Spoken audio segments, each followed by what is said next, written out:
inmates reintegration. All right, this is actually something coming from the prison, Nigerian prisons, and it's on the Vanguard newspaper, making headline this morning, and it's saying that prisons boss seeks partnership for inmates reintegration. So I think you have to still go and check this particular news out. It has a lot to do with reintegration of inmates. These people have been corrected in a correction facility, and a whole lot of other things, like people not wanting to identify with them. So I think that's the area that the society needs to look to. If an inmate or someone that have been able to serve their time in prison comes out, how will that person be reintegrated into the society? And that has always been a very a Herculean task over the years, because once you discover that this person is an ex-con, you start looking at that person somehow like, is he gonna do something bad again? So I think they have to find prisons have to find a very a good way, you know, that these people actually can be reintegrated into society, because they're actually human beings, and despite the fact that they've wronged the state in the time past, but maybe they've been corrected. If they look at it that they've changed, or maybe they've turned a new leaf, it's time they reintegrate them and start using them in a productive way, so that they can add to the national growth once again. All right, going forward, we have this 99 Constitutions Stunting Nigeria's Progress by Bode George. He's still talking about the 99 Constitution.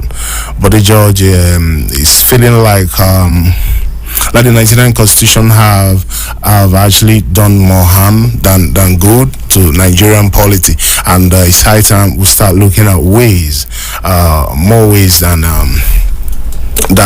one, to, you know, to look at this 99 Constitution again and find a way to, you know, make it better, so that we can be competing with other international communities, you know, in the scheme of things, the way things supposed to be. And you can still go and check this particular news out. It's making headline. It's a headline in the Vanguard newspaper this morning. So, ladies and gentlemen, let's go back a little bit. Let's take a little breather and come back and still be giving you more. Stay, please.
right, it's still sunrise. Super Citizen at sunrise this morning, and it's still with your darling host Ekene Ezepue. And don't forget that Dr. Kasim Akinreti Olalere is still here with us, PhD, Mass Communication, right here in the building. And very soon, very shortly, we'll be discussing some of these national issues, some of these headline issues topping the list this morning. And we have to still give you some more, and maybe go back at it again, so that you can be able to be abreast with some of the happenings in the society, and making the headline this morning as well. So I go at it again. Anger as petrol price hits 568 per liter in Lagos and 617 in Abuja. And these are one of the headline news this morning on Vanguard newspaper. You can still go to the newsstand and pick a copy for yourself. So we have a subsidy removal topic, a headline too, on Tinubu orders review of proposed 8,000 naira cash transfer.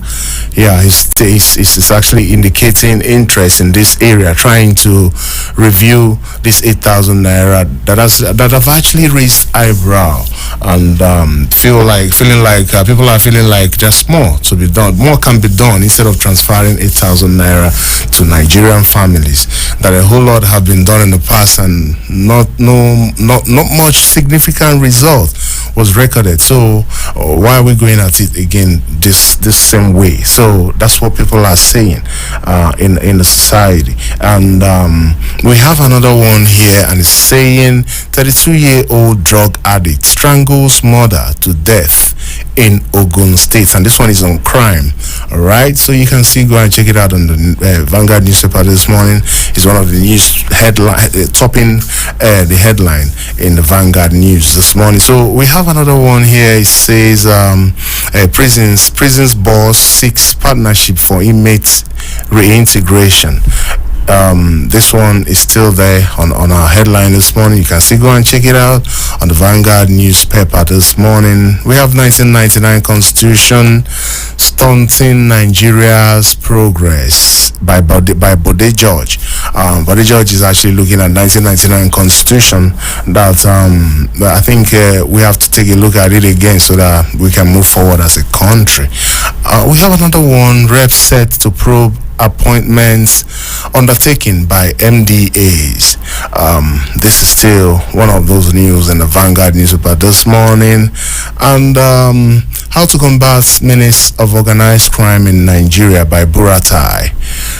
This one is still on the Vanguard newspaper, so you can still go and check it out. So we have this one on health, and it says stop eating meat from sick animals. NCDC warns Nigerians.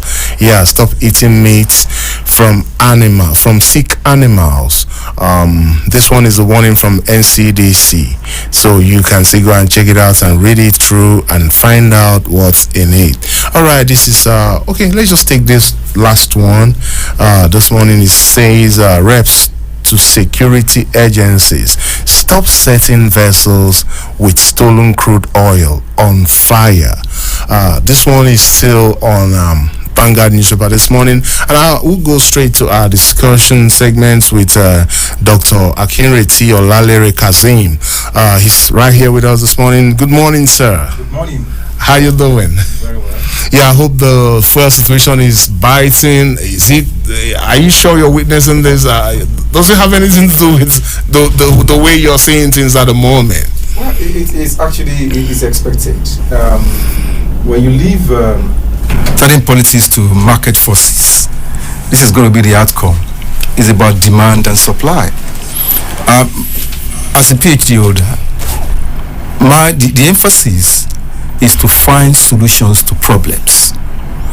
And solutions to problems is that governments for now should now focus on how we are going to rechannel our sources of fuel,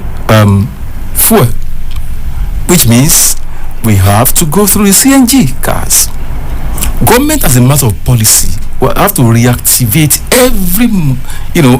every sector of energy it has to ensure that the CNG option works, because gas is cheaper.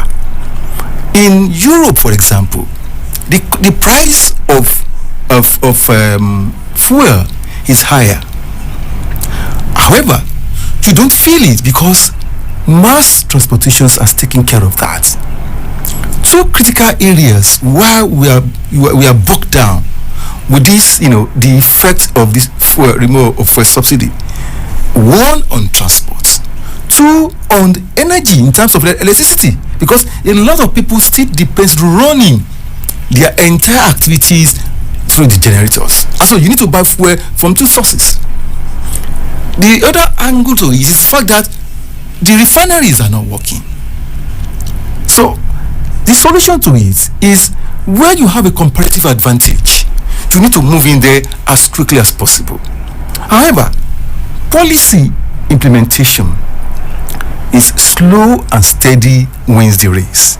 We must understand that, because the reality is that if the fuel subsidy didn't go, you didn't take it off, what we are going to witness is that we'll keep on borrowing for that subsidy itself, and that is injurious to the growth of the economy.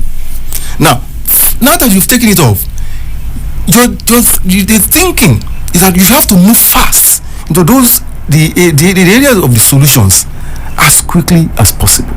By now, government also needs to educate the people very well, and let appropriate agencies that are in charge of ameliorating this effect get to work. It's extremely important. Now, I was giving an example of Europe, for example, in the UK. By the time you go through the bus, you go through the tunnel, the railways, you're not going to feel it. So what we are missing to do now is to see how we are going to keep that area of transport, because it has a multiplying effect even in the food prices.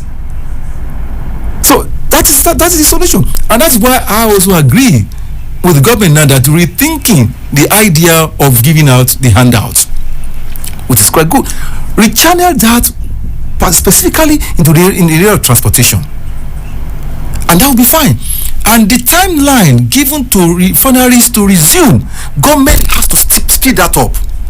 You see, if people understand that this is what we are doing in the interim, that this thing is just for a while, they will appreciate what we are doing.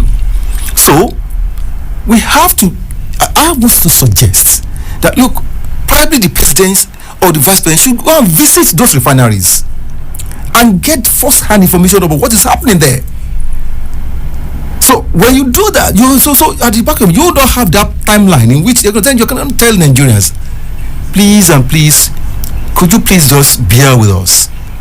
I have been there. This is situation on ground. There's also so and so things will get better.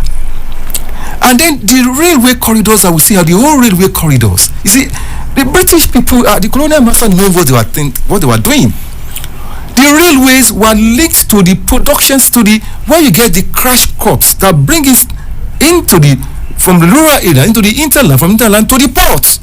That was how the railway system was designed.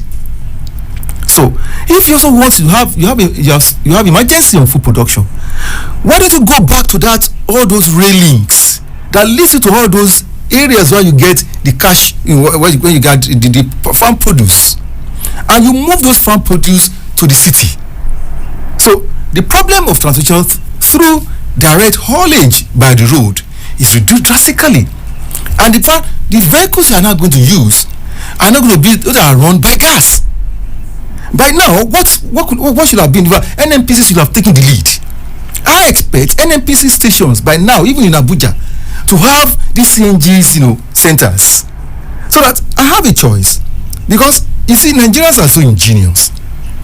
Honestly, I've been seeing some cars now run by gas. So because you can see that people are thinking. A lot of some of these technicians, these motor mechanics, have devised an ingenious way of converting your engine from petrol to gas. Quite novel, quite good. We need to go and encourage such, homegrown mechanics on what they have done and pursue that particular area. The gas supply we have will be with us for almost about 500 years. So all we need to do is not to put our thinking cap on. How do we utilize this? That is the solution. So we cannot continue to bemoan the problem. What's important now is how well are those ingenious situations can help us to avert the crisis ahead. Okay, that's the voice of Dr. Kazeem Akinreti Olalere, and we want to look at the solutions, because in all of these, what Nigerians are yearning for is actually the solutions. What are these solutions? Like, is this a 8,000 naira a solution? No. I think we have read it in the papers. Government has taken a second look at that, and which is quite perfect. Look, with that 500 billion naira, what can you going to use that for? Invest in transportation. In this time around, CNG buses that are run by gas. You look at the calculation. People have done the calculation. If you have about 100 buses in the states, right, that will elevate some of the people, and then you cannot build up on that, because in the next 6 months, everyone will have been, most of the vehicles will have been running on CNG. Doctor, we've seen a lot of reviews. We've seen a lot of governments going back and forth at some points. So at the end of the day, they will still arrive at doing the same thing they mentioned initially. Don't you think this will still toe that line? No. The part, you see, we must be able to trust our leaders. And if you trust our leaders, we need to make them accountable. And that is one thing about the new government that is coming in. The government is here already. Yeah, the government is about trust of the people. And the present government has, I have a manifesto. In my manifesto, this is what I'm going to do. And if you look at it, you can take the checklist one after the other. The implementation of those policies is extremely important now. When the government takes take off fully, when you have the ministers working and the agencies, some of these MDAs and the rest also have new what you call new wine, new blood, people that are really ready to work. You put them in. You need to synergize it. That is how, you see, we now have a SSA coordination. We must coordinate all the activities of government towards alleviating the suffering of the people. That is critical for this government, and that is more reason why a lot of people that voted for President Tinubu believes in him, believes in his acumen. Believes that as a driver, he brings people together. He brings fresh head, good heads that enable him to solve the problem, the challenges of Lagos. It wasn't also easy when he took off in Lagos. It just was like this, because he inherited a gamut of problems in Lagos. Was able to address those problems one after the other. And today, everyone can see where Lagos has been. It's the 5th largest economy in Africa and in the world. So if we believe in that leadership, that he will deliver, then let us see what is going to happen. So I like the idea that, look, we are not going to go through the route of giving the handouts to the people. Let us inject this money into transportation first, and then the fineries must work according to the schedule. Will affect the food supply, and go through CNG buses. They are all available. We can get them. Innocent is here. What stops government from injecting money into innocent automobiles and say, okay, innocent, look here. Can you provide buses for us running with CNGs? Can you start producing vehicles that run with CNG with gas? And we give it a timeline, and we inject funds into that sector. That helps us. But the reality is that we will still have to endure a little bit. That's it. A country where it's because of the backlog of challenges that we had over the past, and those problems cannot be solved overnight. So you need a great thinker. You also need people that also think along with him, that are ready to bring that innovation for effective change for the good of the people. Okay, that's the voice of Dr. Kazim Olalere Akinreti. Now we want to go touch this particular one right now, and it's talking about it's about crime actually. So we want to talk about it because of the youth and the high level of addiction in the country. So this particular one says a 32-year-old drug addict strangles mother to death. We keep receiving this particular sad news every day. It's very, very sad. It's quite unfortunate. And that's the level in which our youths have degenerated into. You see, because most of these drugs are easily to procure. And because quite a lot of youth are also being frustrated, they're easily good to use drugs, you can see the amount of drugs. This is drugs that NDLEA has seized over the years. That agency is one of the most proactive agencies I've seen. In the last 6 months, the activities of the NDLEA is extremely commendable in trying to ensure that this issue of drugs that actually nip in the bud. But it takes two to tango. And that is why at the family level, we all hold ourselves with responsibility to also talk to our words, to our children, about the dangers of drugs, and also ensure that the kind of the peer group pressure that some of us do go into, we must ensure as a parents know the friends of your children, and then when you know them, you want to. If once you see certain behaviors, from your child, it is incumbent on you to nip it in the bud.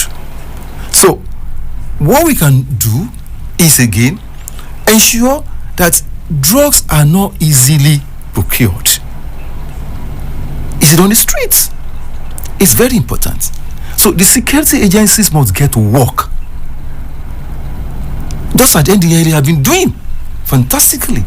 So, all of those agencies will have to come together and ensure that you can't get some of these drugs just off the shelf like that so easily.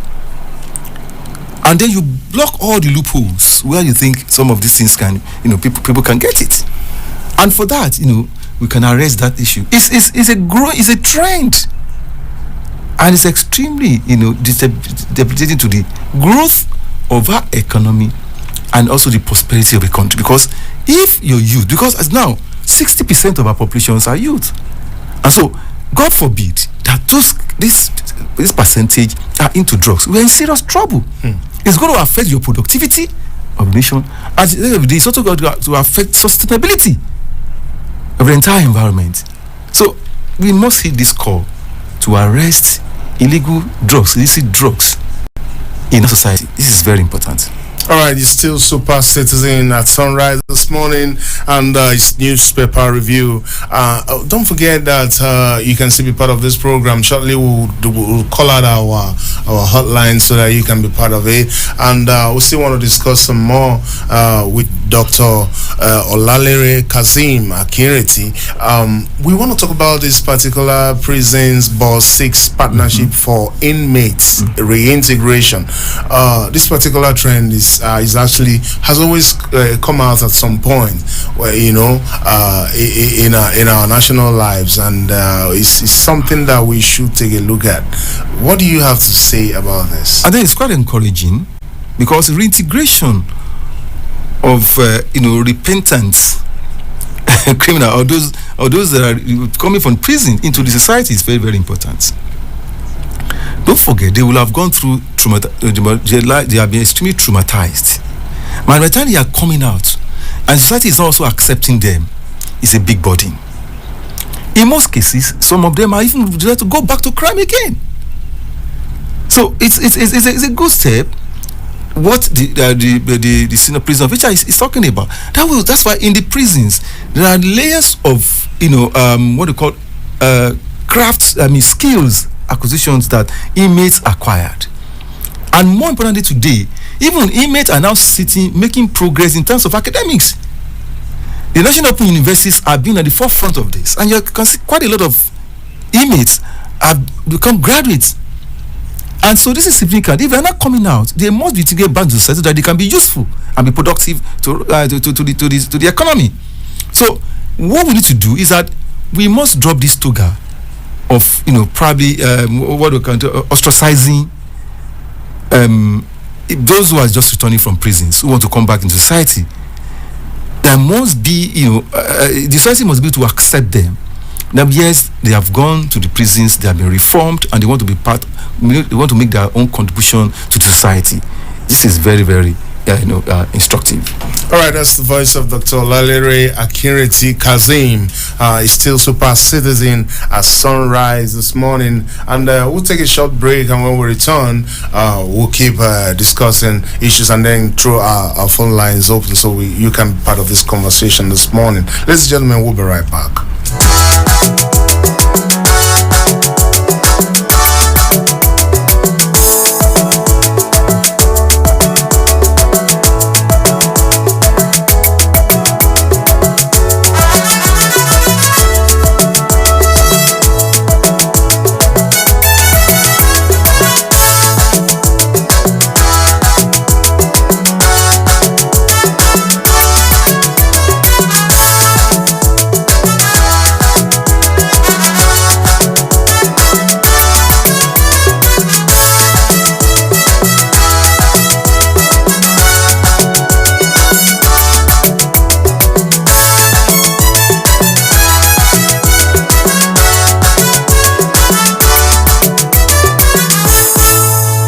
It's still Super Citizen at sunrise this morning, and you're still with your darling host Ekene Ezepue, and this is 93.7 FM Abuja. All right, right about now I'm still with my guest right here, and it's time for you to be part of the conversation this morning. You can call us on our line 081 822 22205. I call it again 081 822 22205 for you calling us, or you call us on another line 090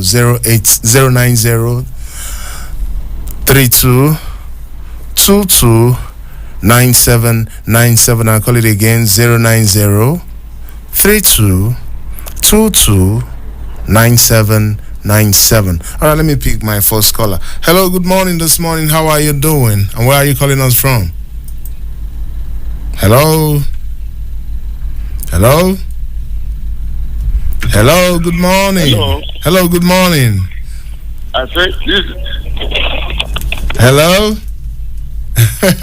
All right, please call us back.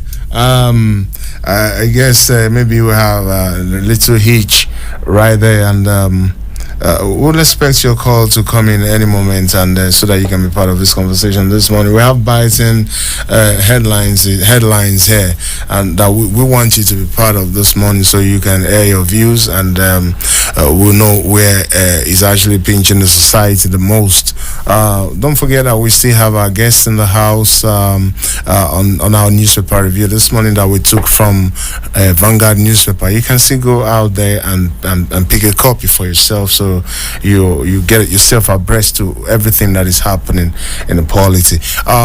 Don't forget that we still it's still Super Citizen at sunrise this morning. Hello, good morning. What is your name and where are you calling us from? This is Isa Shuku, Super Citizen. Yeah, my brother. How are you doing? Your headline this morning. I'm begging the army are doing the good work. The Navy, they should not be burning vessels. They should arrest it and then took it to the proper place. Burning the vessel is a waste of our economy and killing, depleting the environment. It's very bad. I don't know where they learn this thing from. So this one should be kept. And Mr. President, I'm begging him, he should not do, although he said it that he will continue where Buhari stopped. I beg you should change his system. If a politician, Buhari is a general soldier. We don't want that movement. Nigeria have suffered enough. He should not push Nigeria the way they will react. God bless Nigeria. Thank you so very much. Thank you so very much, my brother. He just talked about burning of vessels. Doctor, we'll take a look at that too. Okay, sorry. Hello, who is on the line? Good morning, sir. Good morning. Good morning to our guests. My name is Alami. I'm calling from Gwarimpa. Alamin, good morning. How is Warimpa this morning? Alhamdulillah. We thank God. Thank you, sir. Well done. My interest is on the increment of the PMS. Please go ahead. Shortly after the news broke, I thought it was actually, a fake news until I got PMS late in the evening myself. And I wasn't surprised. It didn't come to me as a surprise. And even before the MD of the NNPCL, Mr. Mele Kyari, gave, when he was being interviewed by some journalists, and he was giving insight as to what is responsible. I already knew that. That is what it means to deregulate the petroleum sector.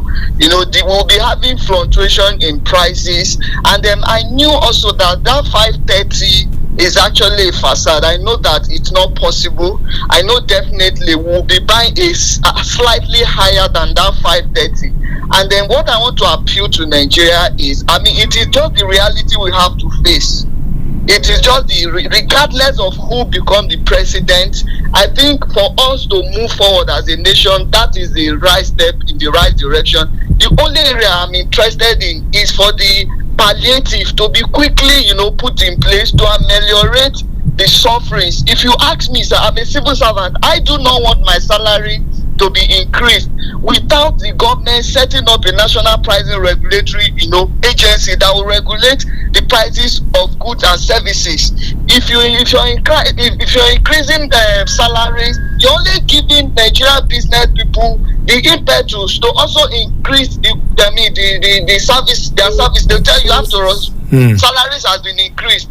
The people who should prioritize are the poor people in the rural area who do not even have access to phone, electricity, or even radio. And that is the people we should care about, not the 10% middle class civil servant in Abuja and the state capital. The government must quickly implement those palliative to ameliorate their suffering, even before thinking of we in the urban areas. Thank you so much. Thank you, Alamin. Thank you so very much.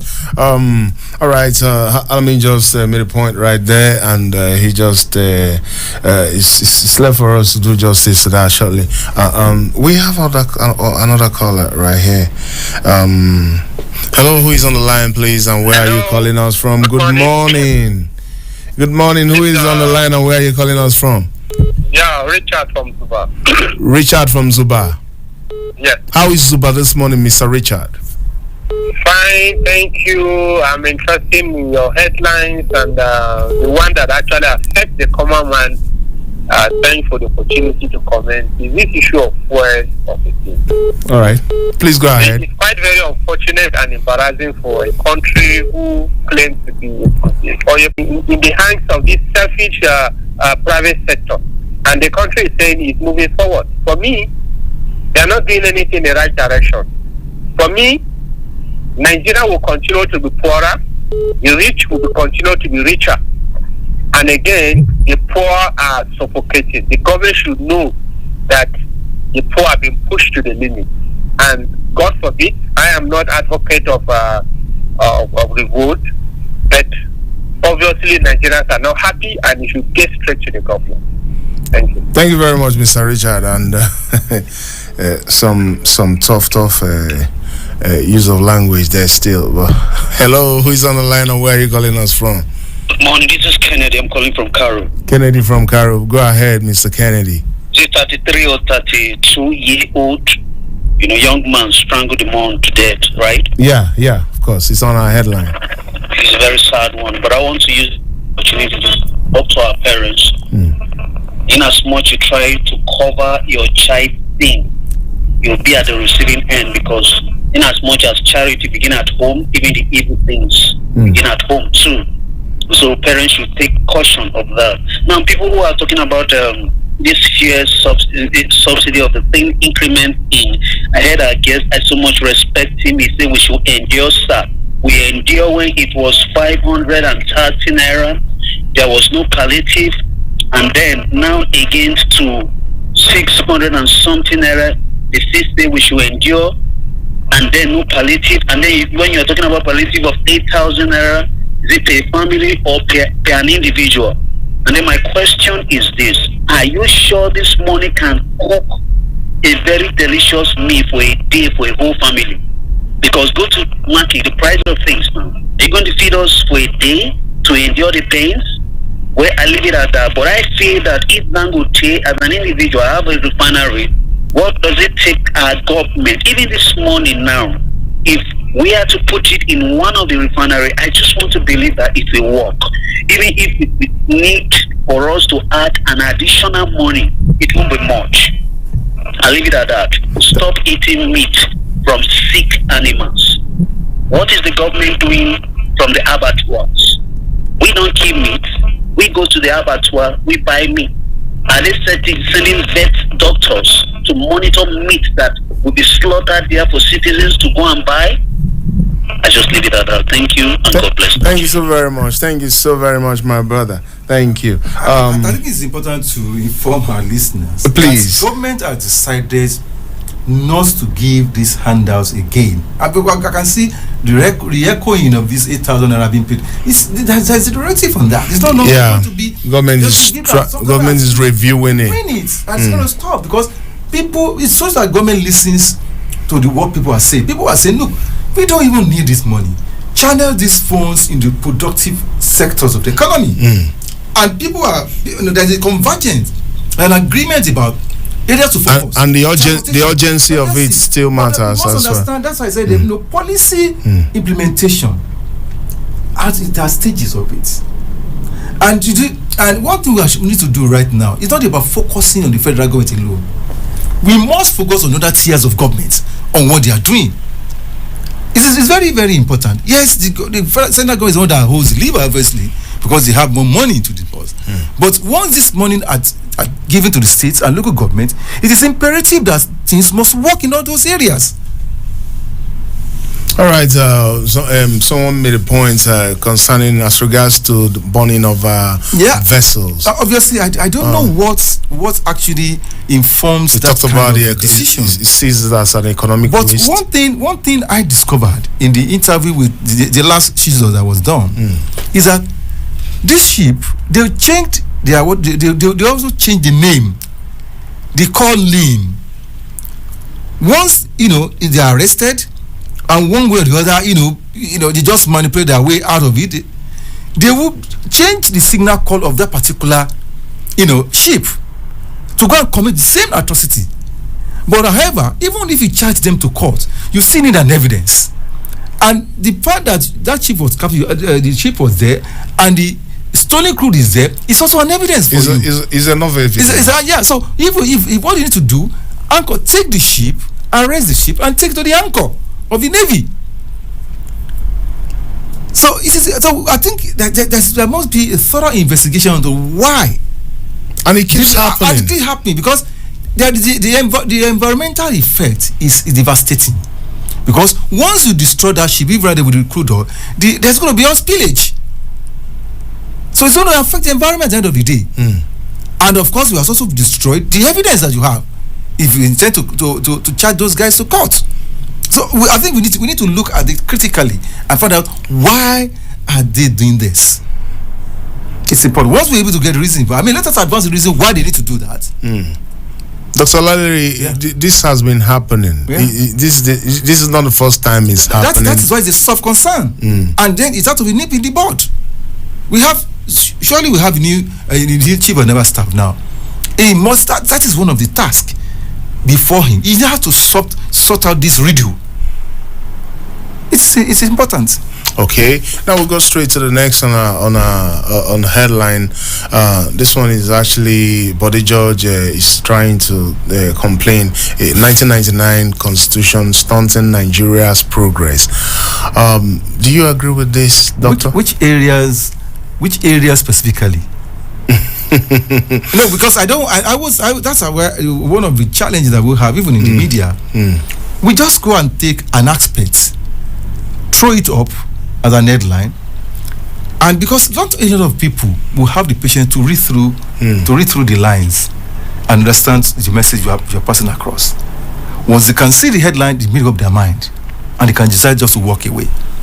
Which aspect of the Nigerian Constitution? It's not about the Constitution, it's about the people that are practicing and using this Constitution, to me, that are quite ineffective and doesn't get it right. Now, through federalism, the Constitution has talked about federalism, a federal system of government. How well are we implementing this federalism? It's not. Is it the Constitution? The Constitution says yes, you are a federal government. So how well is that true federalism being practiced? That's the question. So it's about the people that are practicing it, not the Constitution, right? There are so many. Although there are some grey areas of Constitution that need to be reviewed. I quite agree, but I think we need to be specific. We don't feel that the entirety of the national Constitution is bad. I know I don't subscribe to even that, but we have some countries that don't have a written Constitution, and they are making progress. It is the people that matters. How well do you internalize, the system in which you are operating? Do you understand it? If you understand it well, how is it sustainable to your growth and to your prosperity? This is very important. What is the caliber of the people you are sending to the National Assembly to discuss, to make laws, to review laws on your behalf? This is quite important.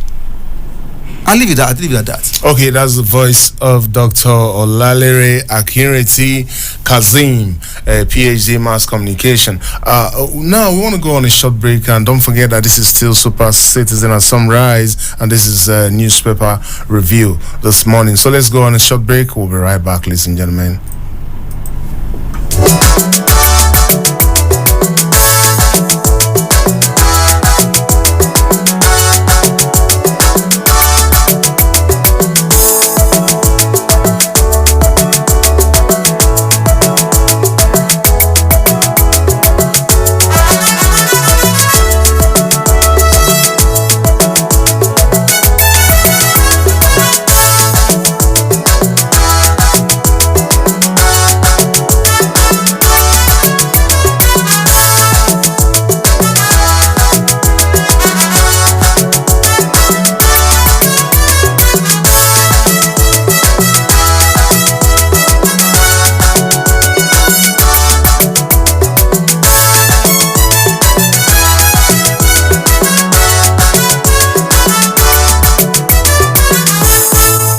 It's still Super Citizen at Sunrise this morning. It's still your darling host Ekene Ezepue on 93.7 FM. Don't touch that dial, ladies and gentlemen. And I'm still here with my guest and Dr. Akinreti Olalere Kazeem. We were still discussing some top headlining issues this morning on Vanguard newspaper, and right now we have this particular one. Stop intimidating the election tribunal by Ocherome Nana, something like that. On this particular one is something that caught my attention. But you still need to go and pick up and read through and find out what's in it, because our time is actually fast spent. We're rounding off, but we can discuss it with Doctor. Doctor, can tribunal be intimidated? No, not at all. It's about facts. The facts you are able to present before the judges that your lordship will look into, and then arrive at their own judgments. All these side talks and that it doesn't help. And it's what we are going to do is that it's also hitting the polity.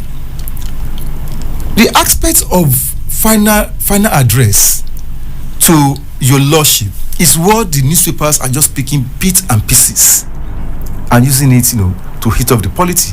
It doesn't work that way. Let us allow judiciary to do their job. There shouldn't be any insinuation. I've read through that final address. I read all the key areas and understand it much more better. But the reality is, we are still subsumed into all these fault lines of the Nigerian politics, and that is really affecting us. And the media is also culpable, because when you are talking about some of these issues, and you are not bringing it out to the fore for people to understand it. What I expect is to run through all the addresses, if actually some of them do have, and then do what they call fact check of all those things that is really true. You can't you can't influence judgment by public opinion or by just mere public persuasions. The learned justices are well informed, and in their judgment they are going to be extremely convinced based on the evidences you have adduced. It's as simple as that.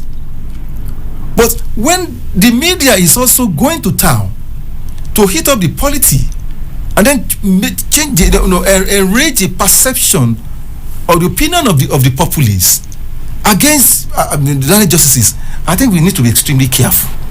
The media must be extremely careful, so that at the end of the day, we did not just regret our action, our utterances and decisions. As I said, it's a feature. It's entitled to his opinion. Ocheram is entitled to his opinion. However, he should understand that opinion will form opinion of others who are less informed about the final addresses from both parties at the end of the day. Okay. And this is important. All right, we'll just take this one quickly. It's on sports. So Toby Amuso faces suspension over alleged missed drug test. Please quickly, doctor, can you just... We are at it again.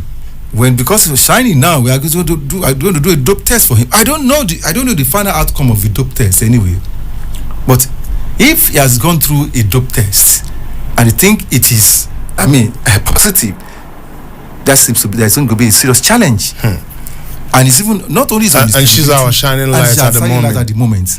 And I also don't think that this is also an attempt to also bring her down.